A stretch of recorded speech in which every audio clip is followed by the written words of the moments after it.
Robin Ritchie, where are you from? I was born in Oliver, British Columbia, Canada, and was raised in a little town not too far away called Carameus, underneath K Mountain. And the mountain's given that name because of the rock slides that form a giant K on the face of it. So it's kind of the highlight of the town. And we had a little farm there, orchard, with my family. So we were farming. What were your musical influences? I think earlier on, my musical influences were Wilf Carter and Hank Snow. My grandfather, Bill, he was a country singer as well. And actually, on this album, we do a duet together. After he passed away, we found an old cassette that had one of his original songs on it.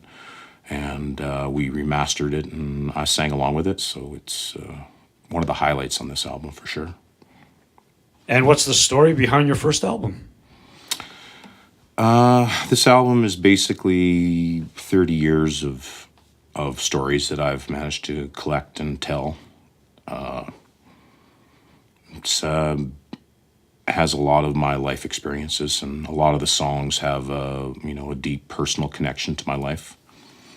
And I think people like personal albums. yeah, and I think when the stories are real, and you're telling real stories, there's so much more emotion in the music.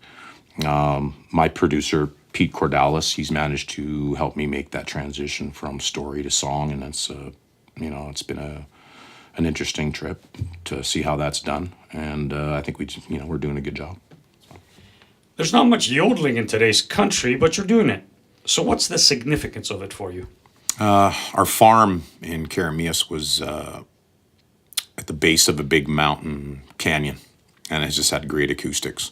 And it was 70 or 80 acres to yell across, and we used to yodel across to each other to stay in contact during the day when we were working. And it was like our country cell phone, So we were all doing it. There's a video of your ballad, Missing You, produced at Green Room Studio in Abbotsford, British Columbia. What's the story behind that song? I spent a few years in the Canadian military. One of the courses that I went away with the military on was in Wainwright, Alberta, at the Watsy training area. And after the machine gun range one day, I was sitting in a little copse of Saskatoon bushes having lunch, and just started thinking about my wife and kids back home.